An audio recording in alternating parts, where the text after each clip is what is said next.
आज आप सबके माध्यम से देश की जनता को मैं याद दिलाना चाहती हूँ कि जो लोग माँ माटी मानुस का नारा देते थे, आज अकंठ रूप से वो एक ही आवाज़ निकाल रहे हैं, माया माया माया, मनी मनी मनी। और इस 3M के अलावा उनके पास कहने को कुछ है नहीं।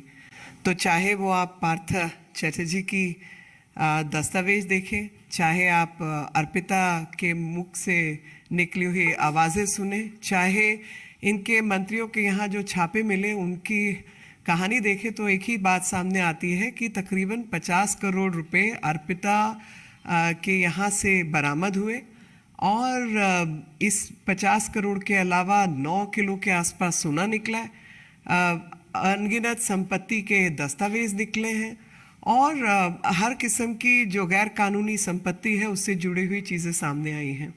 और इसी में जो इनके मंत्री हैं उन पार्थ चैटर्जी की एक और पहचान में है, मोनालिसा नाम है उनका, मोनालिसा दास, जो 2014 में, आप सोचिए ज़रा, 2014 में वो भर्ती होती हैं एक यूनिवर्सिटी नजरुल, काजी नजरुल यूनिवर्सिटी आसनसोल के अंदर, और 2014 में भर्ती होने के बाद आज वो प्रोफेसर है और हेड ऑफ द डिपार्टमेंट है बंगाली की। उनके नाम पर 10 फ्लैट्स के कागज़ हैं, और एक जगह पर 3 फ्लैट्स, डायमंड सिटी के अंदर 3 फ्लैट्स के दस्तावेज निकले, 18D, 19D, 20D, और 18, 19, 20D वाले जो संपत्ति है उसमें एक जो है वो सुपर लग्जरी अपार्टमेंट है। उस सुपर लग्जरी अपार्टमेंट में सिर्फ कुत्तों के रहने की जगह थी, ओनली पेट डॉग्स जो हैं वो उसमें रहा करते थे पार्थ चैटर्जी के। और सबसे हैरानी की बात जो है वो हैरानी की बात ये है कि जहाँ पर पैसे का अंबार, पहाड़ के पहाड़ नोटों के निकल रहे हैं, वहाँ पर ममता बनर्जी जी जैसी जो मुख्यमंत्री हैं वो एकदम चुप बैठी है, एकदम शांत है, कोई उन्होंने आवाज़ नहीं निकाली। और नारदा शारदा चिटफंड, कोयला, और आज जो है वो आपके सामने है कि यहाँ तक कि टीचर भर्ती जैसी चीज़ों में भी ये घोटाले सामने आ रहे हैं। और शिक्षक भर्ती के बाद जो इनके अमाउंट है वो अमाउंट 50 करोड़ अगर अर्पिता जैसी महिला के पास निकल सकता है, तो आप सोचिए कि हम तो यही कहेंगे कि ईडी जो है इसकी अच्छे से जांच करे। और अर्पिता के 2 बयान जो हैं वो बहुत सुनने लायक है। पहला, उन्होंने कहा कि पार्थ चैटर्जी ने उनके फ्लैट को जो है ATM बना दिया था, और दूसरा उनका बयान है जिसमें कहा है कि नीचे से ऊपर तक पैसा जाता था। अब नीचे के लोग तो समझ आ गए हैं, ऊपर वाले कौन कौन है वो समझ नहीं आया। और अर्पिता के घर के बाहर 11,000 कुछ का जो है एक कोऑपरेटिव सोसाइटी की तरफ से नोटिस है जो उनका बकाया था, वो उन्होंने जो है डेट जो है अपना वापस नहीं किया, अपनी जो इनसे मांग थी वो उन्होंने पूरी नहीं की। तो किसी ने कहा कि भाई ये ईमानदारी से बेईमानी का काम होता है कि जिसमें 50 करोड़ आपने अंदर रखे हो तो 11,000 रुपये भी आपने उसमें से निकाल के जो अपना हिस्से की कर्जा है उसको उतारने की कोशिश नहीं की। और ठीक इसके विपरीत सत्येंद्र जैन जो हैं उनके यहाँ से 4.5 करोड़ रुपए निकले और साथ में संपत्ति भी निकली। और ठीक 1 महीना अरेस्ट से पहले ईडी ने इनकी एक प्रॉपर्टी को अटैच किया था। और 27 तारीख की बात है जिसमें 2 न्यायाधीशों के बेंच में जस्टिस शर्मा, सतीश चंद्र शर्मा और सुब्रमण्यम प्रसाद जी, इनकी जो खंडपीठ थी उसने जो है इस मामले को बहुत नज़दीकी से देखा। और मैं आपके सामने पढ़ना चाहती हूँ कि उन्होंने ठीक क्या कहा। उन्होंने गंभीर टिप्पणी की जिसमें उन्होंने कहा कि भारत के संविधान की अखंडता को बनाए रखने के लिए मंत्री परिषद की सामूहिक जिम्मेदारी है। इस बात पर मुख्यमंत्री को विचार करना है कि क्या कोई व्यक्ति जिसकी आपराधिक पृष्ठभूमि है या उन पर नैतिक पतन से जुड़े अपराधों का आरोप लगाया गया है, उन्हें नियुक्त किया जाना चाहिए और उन्हें मंत्री के रूप में बने रहने की अनुमति दी जानी चाहिए। और इस टिप्पणी को करते हुए जिस बात को उन्होंने सामने रखा वो कोई और नहीं बल्कि डॉक्टर BR अम्बेडकर जी जब संविधान लिख रहे थे उस समय उनके बयान का हवाला देते हुए उन्होंने कहा था, सुशासन केवल अच्छे लोगों के हाथ में होता है। भले ही अदालत अच्छे या बुरे के फैसले में नहीं पड़ सकती, लेकिन वह निश्चित रूप से संवैधानिक पदाधिकारियों को हमारे संविधान के लोकाचार को संरक्षित करने और बढ़ावा देने की याद दिला सकती है। ऐसी धारणा है कि मुख्यमंत्री को इस संवैधानिक सिद्धांतों से अच्छी सलाह और मार्गदर्शन मिलेगा। दिल्ली हाईकोर्ट के इस फैसले के बाद और सही मार्गदर्शन देने के बाद दोनों मुख्यमंत्री चुप क्यों हैं, ये मेरी समझ से बाहर है, और कोई एक्शन इन्होंने अभी तक क्यों नहीं लिया। और यहाँ पर मैं आपको बताना चाहती हूँ कि जब 4.5 करोड़ से ऊपर 4.81 करोड़ की संपत्ति जब्त हुई और हवाला मनी लॉन्ड्रिंग के केस में जो है सत्येंद्र जी पकड़े गए, तो उस समय पर एक ही बात मुझे दिमाग में आ रही थी, और वो ये आ रही थी कि प्रधानमंत्री जी ने सपना ज़रूर देखा था कि हवाई जहाज़ में चलने वाला जो व्यक्ति है वो हवाई चप्पल पहनकर भी जो व्यक्ति चलता है वो हवाई जहाज़ में उड़ सके। लेकिन हवाला कांड में मंत्री जो है वो संलिप्त हों, ये तो शायद देश का सपना नहीं था। और आज ये सामने आ रहा है कि हवाई चप्पल पहनने वाले से लेकर बाकी सब लोग भी जो है जो इस तरीके के कामों में लिप्त हैं, वो एक तरफ हवाई चप्पल का हवाला देते हैं लेकिन असलियत में हवाला कांड में जुड़े रहते हैं। Now I'll say all this in English. The slogan which was used was Ma Mati Manus, and these are the very people whose throat is now speaking the language of money, money, money, and they are completely derailed from the course which they had set up themselves for. And what one needs to understand is that Arpita, who has been caught recently, was very close friend and an acquaintance of Parth Chatterjee, who was earlier the Minister of Higher Education and now is the Minister in Mamata Banerjee's government of industry.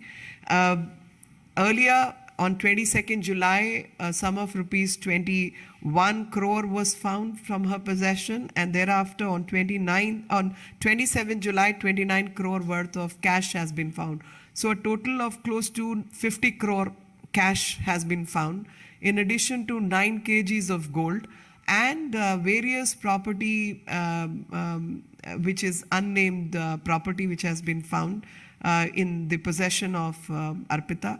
Under these circumstances, the major question which one needs to understand is why is somebody like Mamata Banerjee quiet on these deeds?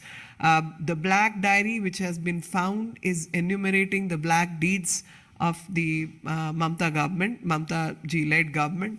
And what one needs to understand at this time is that if I go into the details, 2 companies through which all these transactions have been done, the details of teachers' appointment related scam are all found in this 41-page diary. And what one needs to also know is that there's another person called Mona Lisa Das, who was enrolled as a student in 2014 in Nazrul, Qazi Nazrul University in Asansol. Today has become the head of the department of Bengali language in violation of all the rules and regulations. And the worst is that 10 flats have been found in her name. And 3 flats, 18D, 19D and 20D in Diamond City were found. And in one such flat, it was one of the super luxury flats, was residence only of dogs which belong to, pet dogs which belong to Mr. Partha Chatterjee. What one also needs to understand is that when ED was investigating this matter, and we want ED to investigate this matter because in 2 statements have been given by Arpita where she says that the money used to be transacted from top to bottom. And the other statement, she says that my house was being used as an ATM. So under these circumstances, with the statement and the evidentiary material which has been collected, we want ED to investigate it fully as to who all were connected to these transactions. In addition to the fact that Mamata Banerjee, who is used to giving statements about just about everything, is absolutely quiet these days and has not made a single statement when people from her own cabinet have been found engaging in such illegal activities. And this reminds me of Narada, Sharada, Kohl, the teachers' appointment scam. So there are several scams. The list is rather long. And under these circumstances, the silence of Mamata Banerjee is actually killing. The other statement which I wish to connect is that of Satyendra Jain, where Satyendra Jain has been caught in a money laundering case, and when the matter was heard by the division bench of Delhi High Court, a statement was made by the honorable judges, Justice Satish Chand Sharma and Justice Subramaniam Prasad, where they talked about constitutional integrity. And the statement was that when it comes to the Council of Ministers, it is the collective responsibility of Council of Ministers, and under those circumstances, if a person is found engaged or indulging in criminal activities or activities of moral turpitude, it is the collective responsibility of the Council of Ministers, and court is duty bound to remind the constitutional authorities of their duty and that collective responsibility which they owe it to the public for public good and public morality.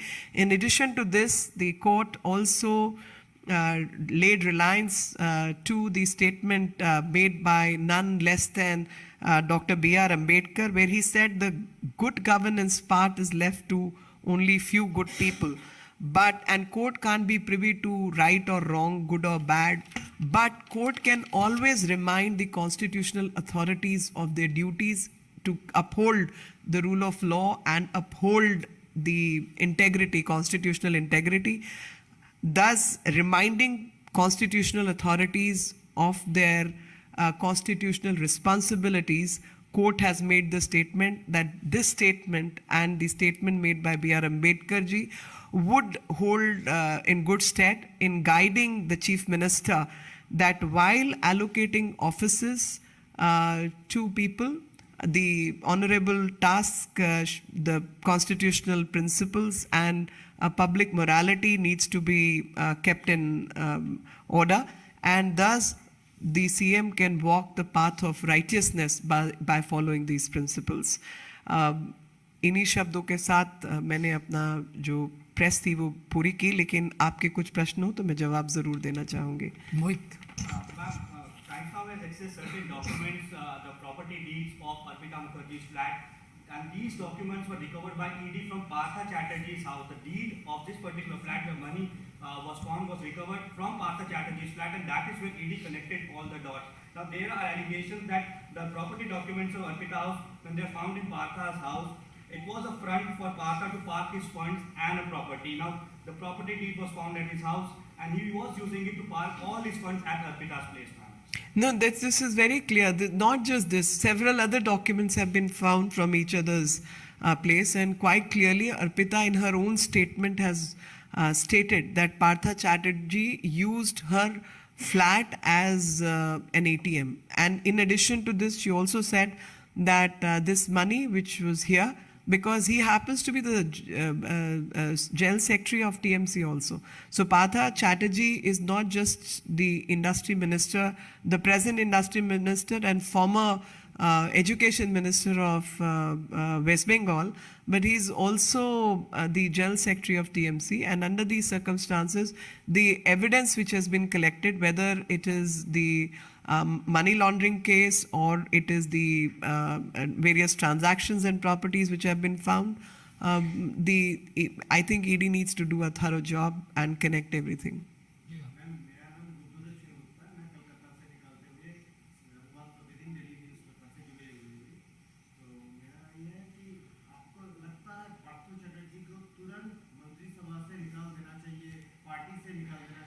देखिए, मैं तो किसी को सैद्धांतिक रूप से advice देने वाली, विचार देने वाली कुछ नहीं हूँ, लेकिन हाँ, एक बात स्पष्ट है, और वो मैंने जो कॉमन थ्रेड है इनके और अरविंद केजरीवाल के बीच में वो ड्रॉ करने की प्रयास किया है कि कोर्ट ने कहा कि संवैधानिक पदों पर जो रहने वाले लोग हैं उनको ध्यान रखना चाहिए कि जो लोग आपराधिक तत्वों में पाए गए हैं और जिन लोगों के या मॉरल टर्पिट्यूड यानी जो इस तरीके के अपराधों में संलिप्त लोग हैं, उन लोगों को पद देने से पहले इन सब चीज़ों का ध्यान रखना चाहिए। तो ये तो कोर्ट ने कहा, और B.R. अम्बेडकर जी के बयान को भी कोर्ट ने कोट किया कि ये शायद मुख्यमंत्रियों को सही रास्ता दिखाने का और मौलिकता सिखाने का काम करेगा कि जब कुछ ही अच्छे व्यक्तियों के हाथ में जो है सुशासन होता है, और जब वो सुशासन की बागडोर अपने हाथ में नहीं, इनडायरेक्टली कोर्ट ने यही कहा कि अगर सुशासन की बागडोर अपने हाथ में रखनी है तो जो भी इस तरीके की चीज़ें उनको ख़त्म करना भी उनका काम है, क्योंकि मंत्रिपरिषद की एक कलेक्टिव रिस्पॉन्सिबिलिटी होती है, सबकी जिम्मेवारी रहती है। बहुत बहुत धन्यवाद आप सभी लोगों का। 4 बजे एक बहुत ही महत्वपूर्ण प्रेस कॉन्फ्रेंस हो रहा है, आप सब लोगों को मैसेज भी आया होगा, तो पूछिए ना।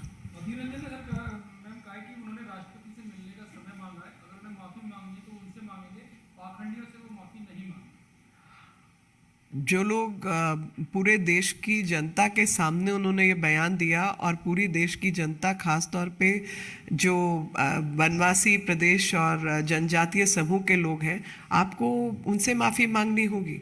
और जो राष्ट्रपति हैं वो कोई एक व्यक्ति प्रमुख के राष्ट्रपति नहीं है, वो देश की राष्ट्रपति हैं। और जिस तरीके की अभद्र व्यवहार और मानसिकता का परिचय अधीर रंजन चौधरी जी ने कांग्रेस पार्टी के प्रति दिया है, क्योंकि वो नेता है प्रतिपक्ष के, और वो नेता प्रतिपक्ष होते हुए इस तरीके की बयानबाजी कर सकते हैं, वो भी पब्लिक में उन्होंने बोला ना, तो माफ़ी भी पब्लिक से मांगे। राष्ट्रपति जी से कमरे में जाके माफ़ी थोड़ा ही मांगेंगे। जब उनके बयान से जो लोग हताहत हुए हैं उन सबसे माफ़ी मांगे, और वो जनजातीय समूह और वनवासी समूह के लोग हैं, उन सबसे माफ़ी मांगनी चाहिए।